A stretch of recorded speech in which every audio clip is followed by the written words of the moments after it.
Kulcsok a nagyszerű életedhez, egy podcast azoknak, akik harmonikusabb kapcsolatot szeretnének önmagukkal és a világgal.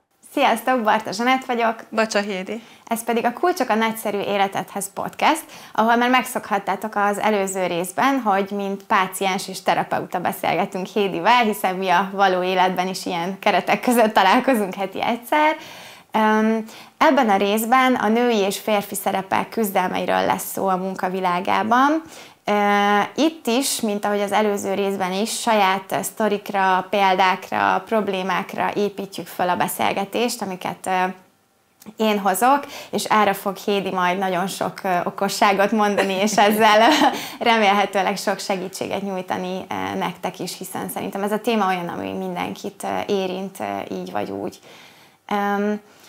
Hogy belecsapjunk az elejébe, én a saját életemben 2 részre osztom az ilyen helyzetekkel való szembenállást. Az első rész egy könnyebb rész, amikor még alkalmazott voltam, és ott, hogyha kerültem is olyan helyzetbe, hogy azt éreztem, hogy a munkán túlmenően akarnak, vagy érdeklődnek felém, vagy akarnak velem találkozni különböző munkatársak, partnerek, megbízók, akkor nem igazán izgultam azon, hogy most egy visszautasítás az hogy fog lecsapódni, hiszen akkor így ennek nem igazán volt tétje.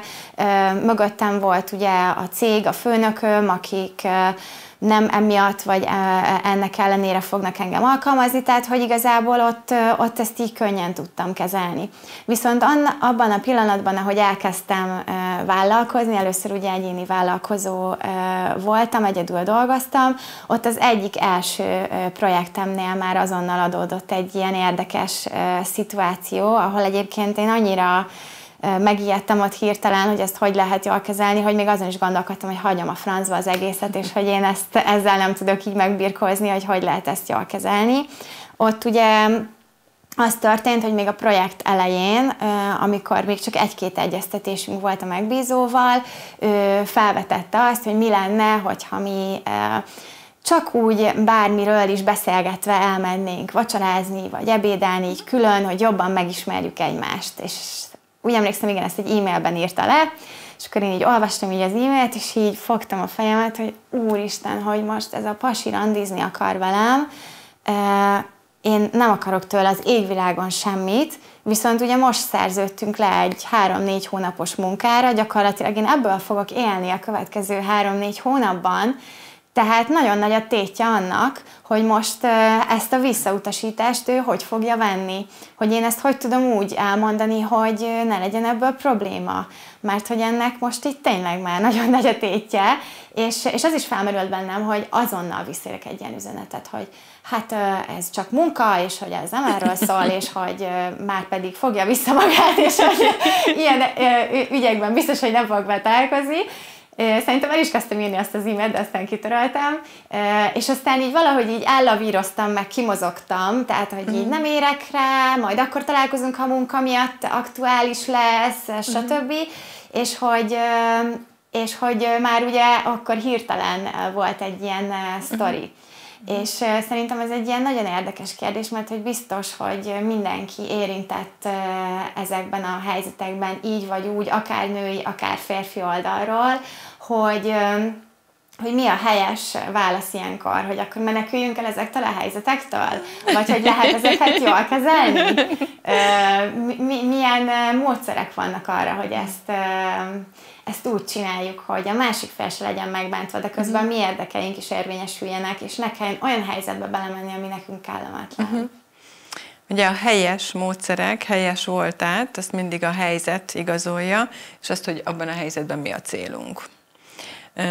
Csak 2 gondolat azért még ahhoz a különbségtételhez, hogy alkalmazottként és vállalkozóként másképp élted ezt meg. Azért azt vegyük észre, hogy attól lett nehezebb vállalkozóként kezelned ezt a helyzetet, mert azt hitted, hogy ha te visszautasítod ezt a közeledést, akkor te elveszíted ezt a megbízást. Ez például a kérdés, hogy tényleg elveszítetted volna? Ezt tudhatjuk-e biztosan, hogyha te akkor így csípőből reagálsz. Hát ezt nem tudhatjuk. Ezt ugye nem tudhatjuk.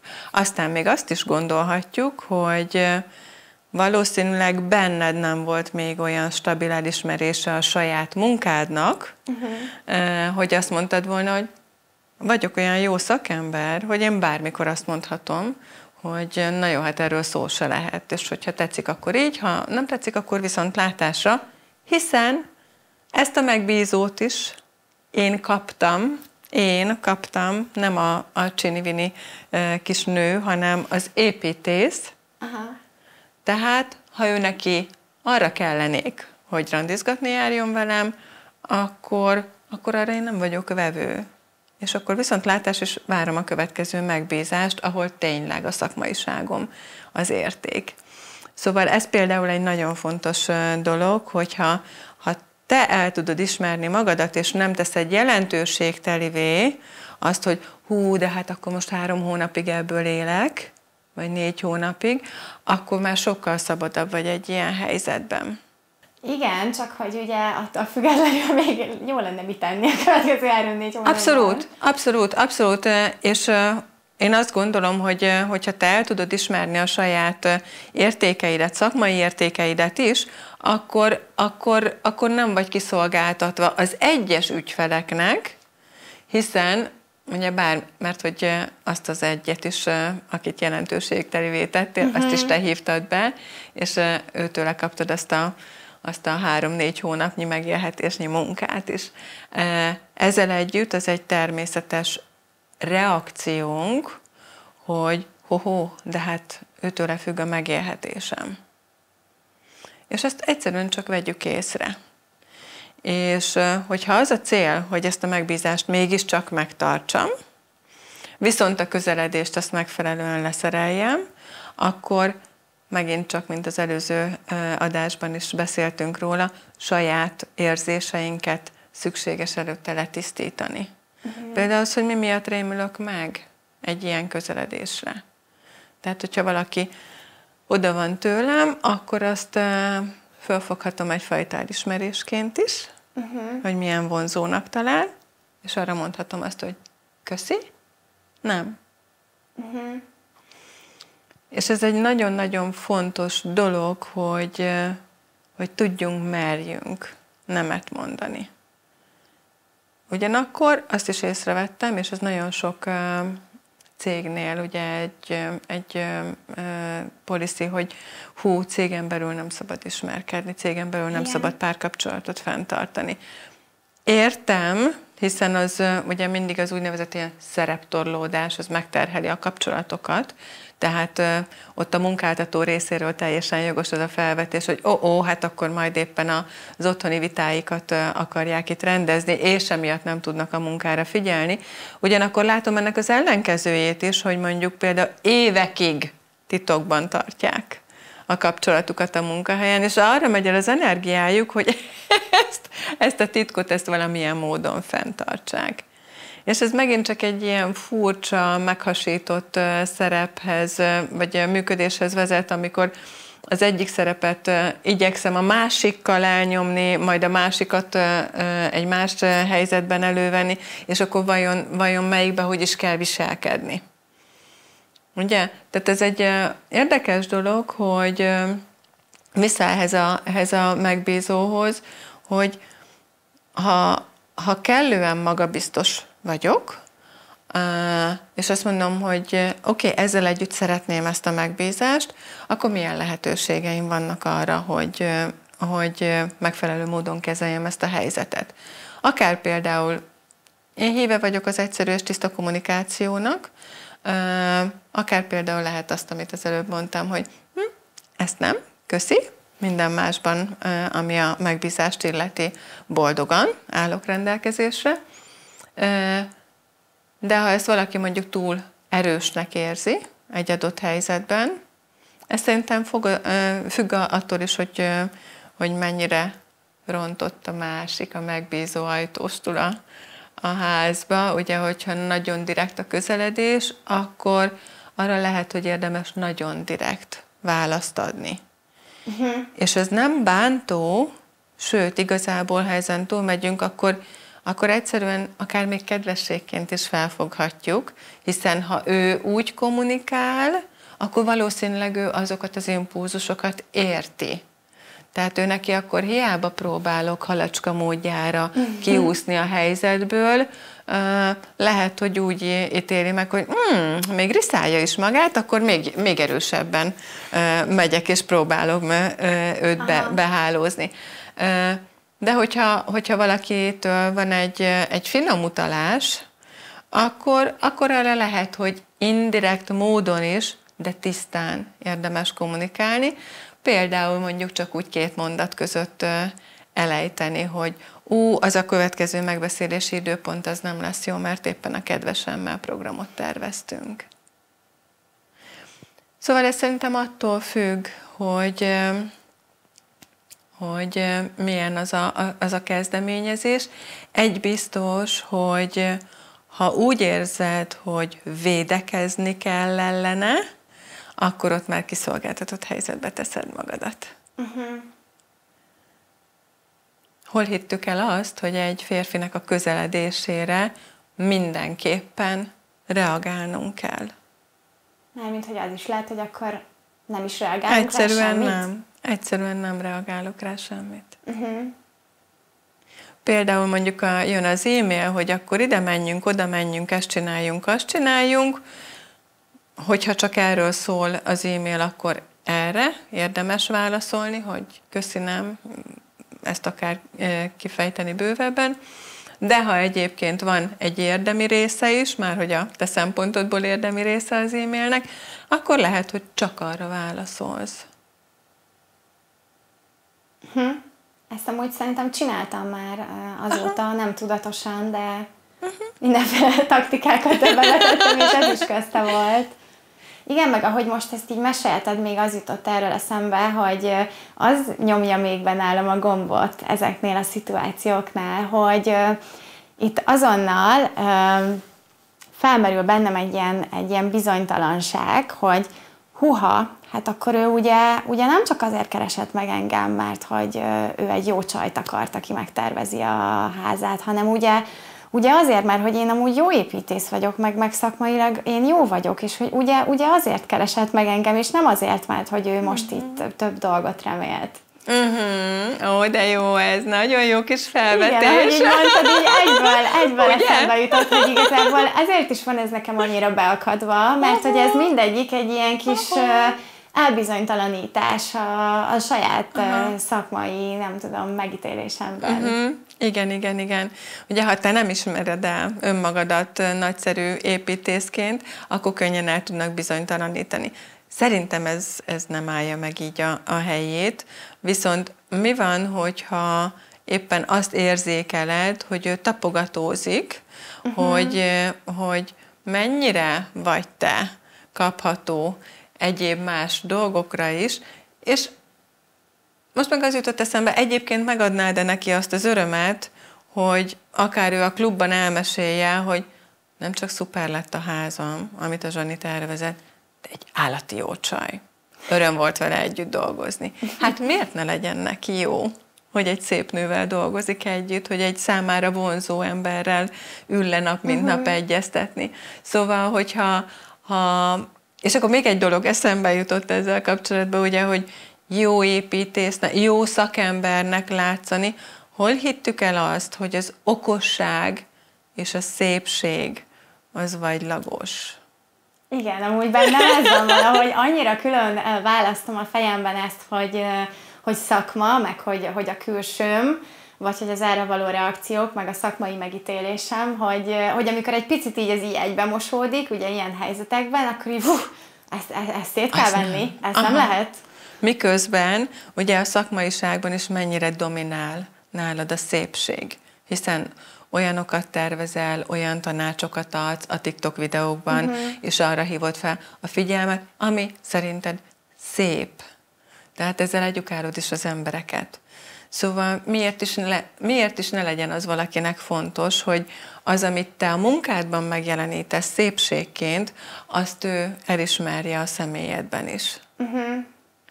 Ugye? Ha megint visszatérünk oda, ha nem védekeznék ez ellen, és ha nem gondolnám, hogy bizonygatnom kellene azt, hogy én mennyire okos, mennyire szuper vagyok, és nem csak szép, akkor mennyire tudnék szabad lenni egy ilyen helyzetben. Aztán van ennek a haladó változata, amikor egy magabiztos, gyönyörű, okos nő elkezdi használni a szépségét. Egy nagy céghez szoktak hívni engem ilyen női körökbe tréninget tartani, és ott nagyon széles skálán mozog ez egyik ilyen tömegközlekedési nagy multinacionális cég, és ott tényleg ott vannak buszvezető hölgyek, és a vezérigazgató asszony, és kérdeztem a vezérigazgató asszonyt, hogy amikor fölmerült ez, hogy hát az irodában, hát sok a férfi, és akkor hogy viselkedjünk akkor, amikor érzékeljük, hogy nőként közelednek hozzánk a munkatársak, és kérdeztem tőle, hogy te használod a szépségedet? Egy kimondottan szép nő. Te használod a szépségedet arra, hogy egyébként egy-egy feladatot gyorsabban, hatékonyabban elintéztes a férfi kollégákkal? És mondta, hogy persze. Ugye? Tehát, hogy mi van, hogyha, és ez még csak nem is az a fajta manipuláció, hogy majd jól belemanipulálom a férfit abba, hogy megcsinálja nekem, amit nem akar, hiszen egyébként, amit nem akar, azt nem fog neked megtenni. De mondjuk az mindenképpen lehet egy jó érzés, hogy amellett, hogy a főnökasszonyom megkér valamire, egyébként még elismer engem férfiként, hiszen beleteszi a női kedvességét is a velem való kommunikációba. Milyen jó érzés az egy férfinek, hogy egy szép nő kedvesen szól hozzá. Igen, egyébként nekem is ez a tapasztalatom, hogy amikor ilyenfajta megközelítésben próbálok kommunikálni olyan, nem tudom, szakágakkal, vagy emberekkel, akivel együtt dolgozom, és mondjuk az a célom, hogy holnapra átküldje, amit kérek tőle, pedig amúgy még nagyon nincs vele kész, és nagyon sokat kellene dolgozni, hogy meglegyen, és akkor például így szoktam kommunikálni, és általában 10-ből 9-szer átküldik. Így van. Ezért mondom, hogy csak az a kérdés, hogy mi a cél, hogy mit szeretnél. És hogyha nincsen ítéleted azon, hogy ezt hogyan tudod elérni, akkor miért is vennéd ki ebből egyébként a nőiségedet? És ez akkor onnan eredeztethető, hogy szakmailag még az önbizalmamon gyúrni kell, hogy ez ilyen természetesen tudjon menni, és azért bizonytalanodok el, és akarom ezt ennyire szétválasztani? Nem biztos. Lehet, hogy éppen van egy olyan becsípődésed, hogy az okosság az értékesebb, mint a szépség. Nekem biztos, hogy van. Egyébként, ha megnézzük, ugye mondjuk mi volt az eredeti szándék, amikor a szépségedet igyekeztek leértékelni a családban. Lehet, hogy egy apukától az, hogy próbált elterelni a figyelmedet, vagy az én figyelmemet arról, hogy egyébként kislányként, nőként hogy nézel ki, tehát azért főleg kislányként, az mondjuk lehet, hogy inkább egy ilyen védelem volt mögötte. Ugye, ha már visszakanyarodva az előző részhez, ha már nem kell védekeznünk a férfiak ellen, akkor tudjuk viselni, sőt, akár használni is a szépségünket, hiszen már az apai óvásvédelem az már elveszítette a szerepét az életünkben. Egyébként így visszagondolva ebben én szerintem szerencsésnek mondhatom nagyon magam, mert én mindkét szülőmtől pozitív megerősítéseket kaptam, mind a külsőmre már gyerekként, mind pedig arra, hogyha ügyesen, okosan végeztem az iskolában, vagy jó jegyeket hoztam haza.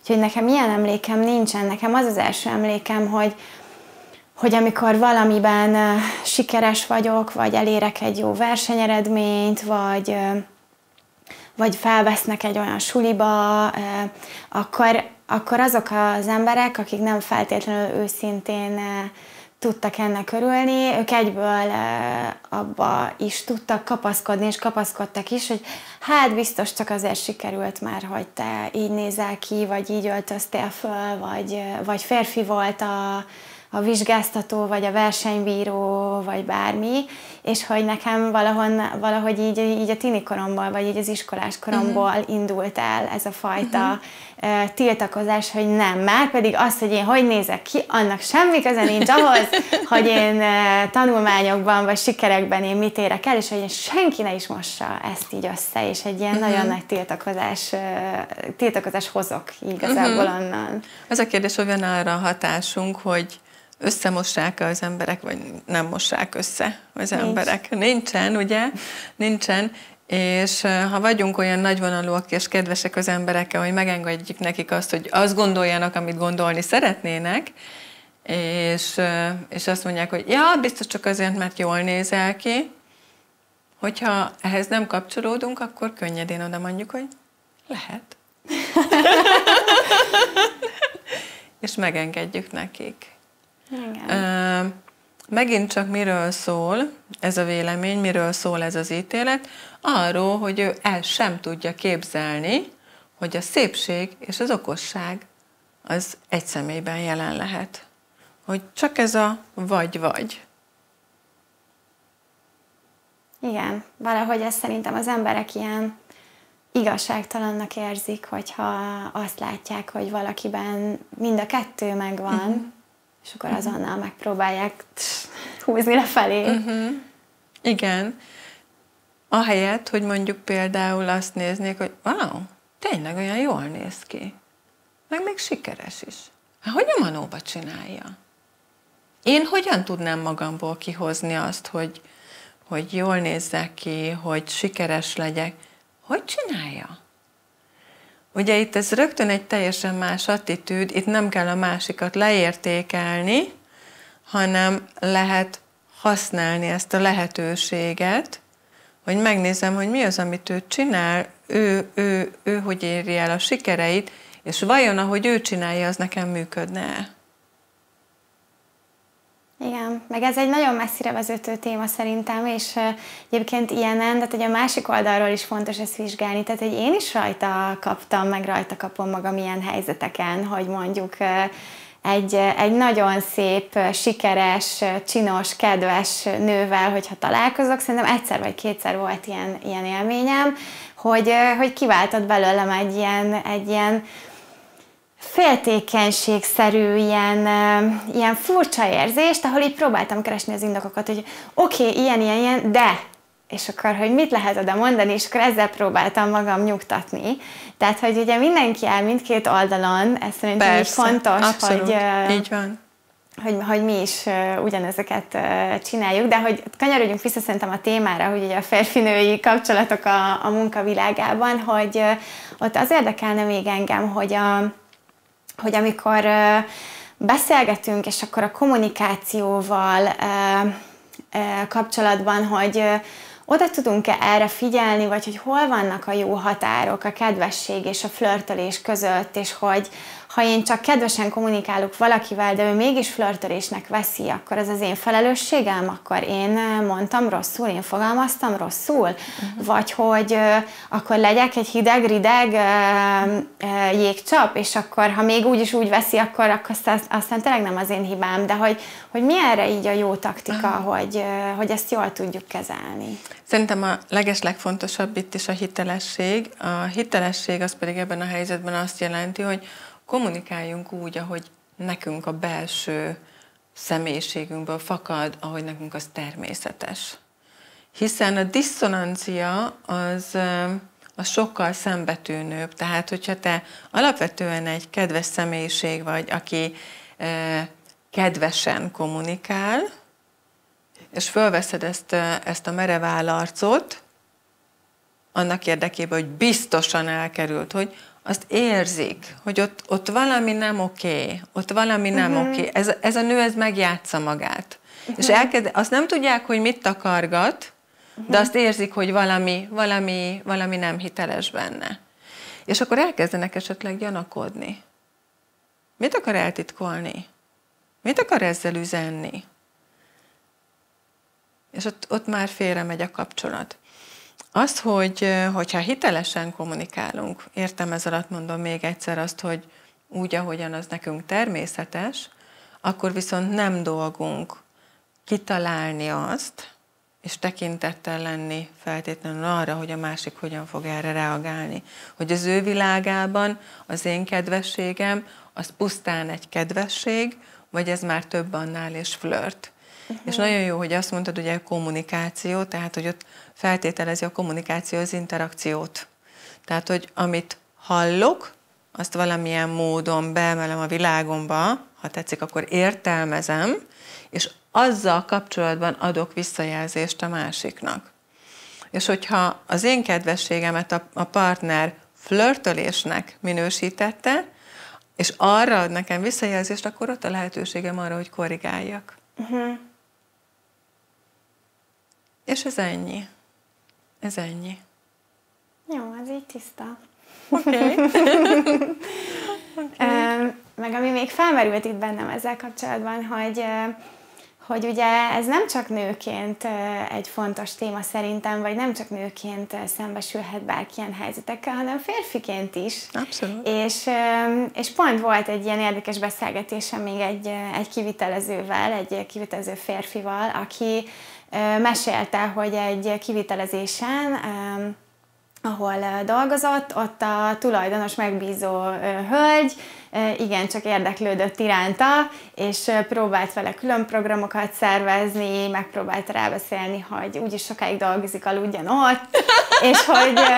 Finom utalás féleképpen. Igen, és hogy ez a pasi egyébként házas is volt, de amúgy is be se jött neki amúgy a nő, tehát hogy egyik oldalról se volt így nyitott a dologra, és mondta, hogy nagyon kellemetlen volt neki is ezt kezelni, tehát hogy szerintem az, hogy ez fontos így kiemelni, hogy ez a férfiakat is abszolút érinti, és én kíváncsi lennék arra, hogy akik így férfiak járnak hozzád, hogy ők is sokszor fordulnak ilyen kérdésekben így hozzád, vagy hogy ott is ez egy ilyen gyakori probléma így a munkában? Szerintem a férfiak egy kicsit ezt könnyebben be tudják fogadni, vagy inkább azt mondom, hogy többségük ezt egyszerűbben kezeli, jobban be tudják fogadni, lehet, hogy lerendezik azzal, hogy bejövök ennek a nőnek.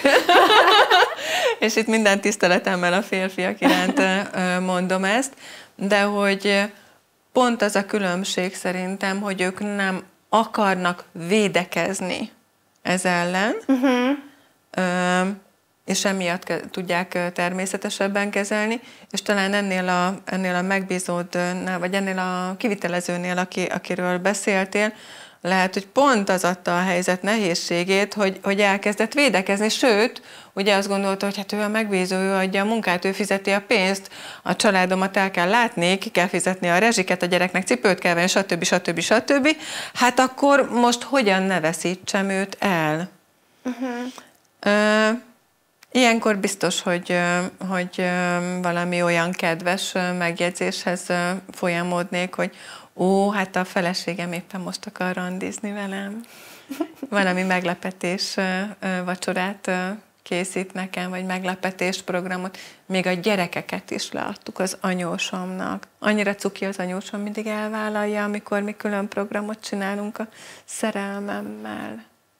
Szóval nyugodtan lehet, mert hogy akkor az nem a másik megkereséséről szól, nem annak a visszautasítása, hanem egyfajta én üzenet, hogy mi van az én világomban. Információt adok neki, hogy zárva van a kapu. Zárva van a kapu.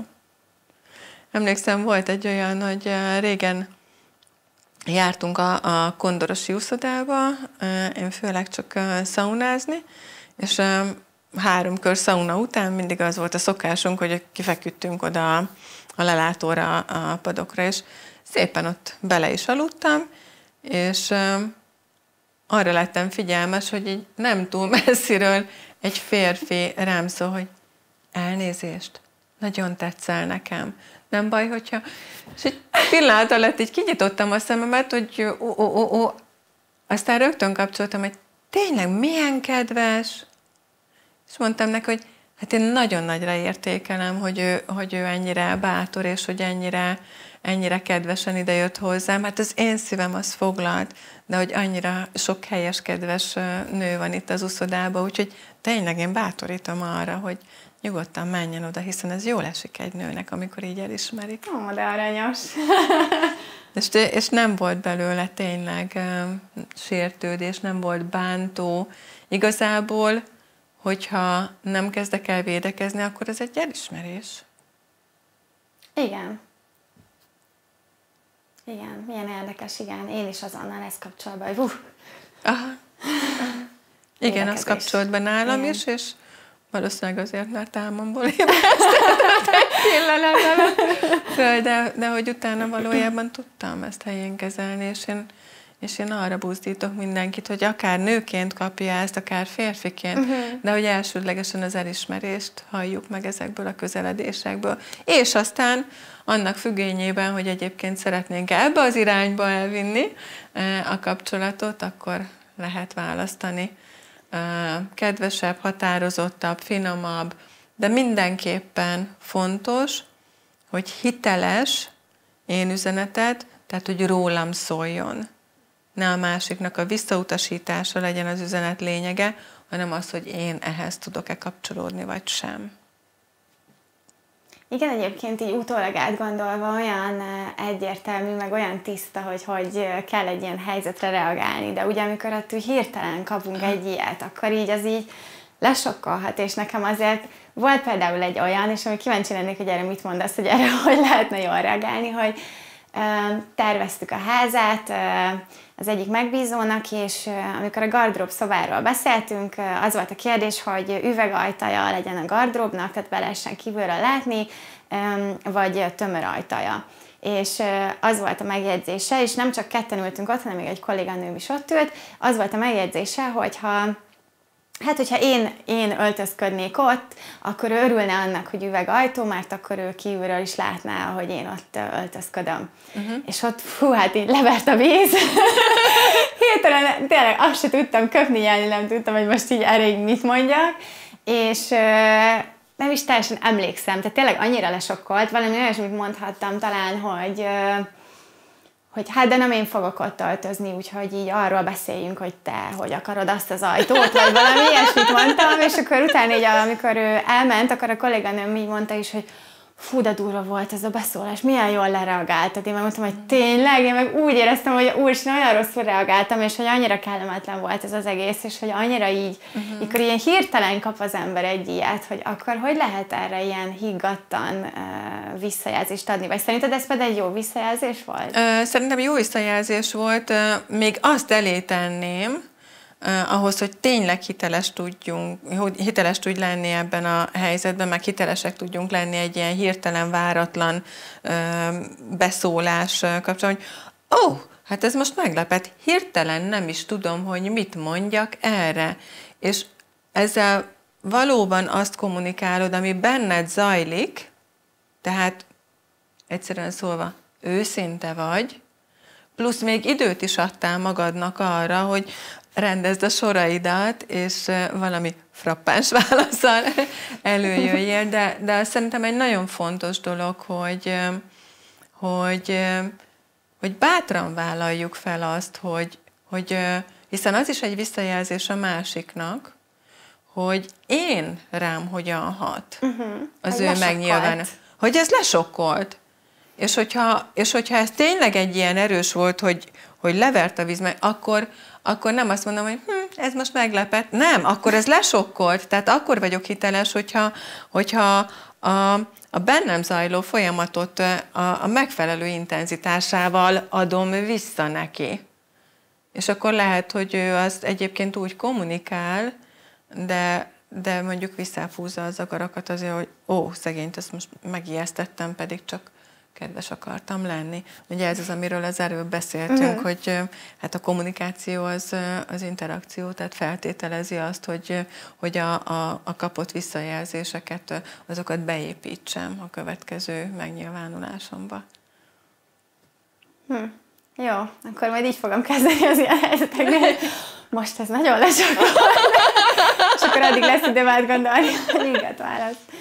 Jó, igen. És még egy téma van, ami engem így érdekelne így a férfi-női viszonyokban, ami meg az ilyen üzleti tárgyalásoknál jött már így nekem többször elő, hogy én azt vettem így észre magamon, hogyha voltak olyan helyzetek, hogy férfiakkal ültem egy asztalhoz, valami olyan témában beszéltünk, amiben érdekellentétek voltak, nyilván mindenki magának akart jót, ők is, én is, és én ezekben a helyzetekben valahogy automatikusan így felvettem egy ilyen férfi szerepet magamra, amit még ott a tárgyalás alatt nem is feltétlenül tudatosítottam magamban, csak már amikor vége lett, akkor éreztem, hogy hogy így lement rólam ez az egész, hogy én ebben nagyon elfáradtam, és hogy akkor most végre megint önmagam tudok lenni, és nem kell ilyen feszesen állni, és mindenre azonnal így reagálni, ahogy ott reagáltam. És hogy ez mennyire egy jó taktika, hogy nőként úgy próbálunk megérvényesülni férfiakkal szemben, hogy akkor mi is megpróbáljuk felvenni ezt a szerepet, ami csak egy szerep, mert mi nyilván nem ilyenek vagyunk, meg én sem olyan vagyok a magam valójában, természetességében, vagy hogy lehetne ugyanolyan, vagy még jobb eredményeket elérni egy ilyen szituációban, hogyha nem próbálunk más mutatni, hanem a saját magunkkal, a nőiségünkkel vagyunk jelen mondjuk egy ilyen helyzetben. Jó, hogy mondod ezt, hogy jelen, tehát, hogy jelen lenni, de a jelenlét az nem csak azt jelenti, hogy velük vagyok jelen, hanem, hogy önmagammal is jelen vagyok. Tehát, hogyha azt érzem, hogy egyre inkább kezdek feszengeni, és nő bennem a feszültség, és már én is odaállok izmozni a férfiakkal, akkor ez egy rossz érzés, és akkor figyeljek fel rá, hogy itt valami nem oké. Ezzel együtt az például szintén nagyon korlátozó tud lenni, hogy én mindig finom és lágy vagyok. Minden definíció beragaszt bennünket. Tehát mi van, ha éppen azt teremt nagyszerűbbet, hogy oda csapok az asztalra, és már pedig ezt nem. És megemelem a hangomat, és odaállok, és igenis erőt demonstrálok, mint az 52 kilómmal. De hogy érted, szóval, hogy mi van, ha ezeket nem szorulunk bele abba, hogy nőies kommunikáció és férfias kommunikáció, hanem minden hangszeren hajlandó vagyok játszani. És ha minden hangszeren hajlandó vagyok játszani, akkor van valódi választási lehetőségem, mert lehet, hogy éppen azt terem többet, hogy odaállok, és azt mondom, hogy most már pedig az van, ami van, vagy lehet, hogy éppen annak az ellenpontozása, beviszem a lágyságot. És ez egy ilyen meglepő impulzus, és kibillentem az embereket pont azzal, hogy azt mondom, hogy én másképp szeretném. Az szintén lehet eszköz, de csak akkor tudunk ehhez nyúlni, akkor tudunk bármihez nyúlni, hogyha nem szorulunk bele abba, hogy nőies kommunikáció, egy nő hogyan kommunikál, a férfiak hogyan kommunikál. Nem, bárhogyan hajlandóak vagyunk kommunikálni, bárhogyan hajlandóak vagyunk jelen lenni velük, és önmagunkkal is. Jó, szuper. Szerintem ez egy nagyon jó végszó így ennek az adásnak a végére. Köszönjük, hogy velünk voltatok és végighallgattatok minket. Itt is várjuk a kommenteket, a véleményeket esetleg, ami felmerült, hogyha hallgattatok minket.